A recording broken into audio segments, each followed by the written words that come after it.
Hello guys, magandang umaga po. Akin po muna nilinyahan yung batok para paggugupit ko, alam ko saan ako magsisimula. Hanggang doon din sa kanyang patilya. Gumamit po muna ako sa likod ng Onomay Jack Clipper Guide at alalay lang pagbabawas.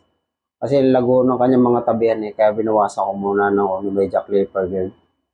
Sumunod gumamit po muna ako ng 1.5 clipper guide at dito ako po danda ko po sa binura.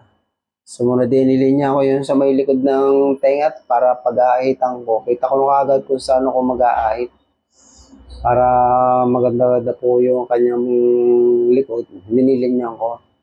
Sumunod akin pong siniro ko yung sa may batok. Pati doon po sa may patilya.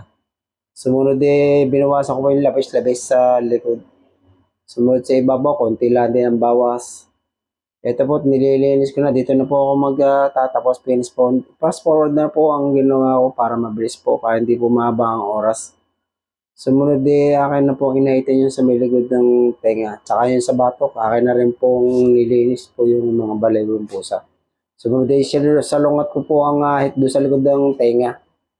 Sa batok ayun, nililinis ko na, inaas ko yung balaybong pusa. Sige po, hanggang dito lang po. At maraming po salamat po. Tutiyakin na po yan. Pinaikot ako, pinakita ko na po yung paano nagabutan po. Sige po, maraming salamat po.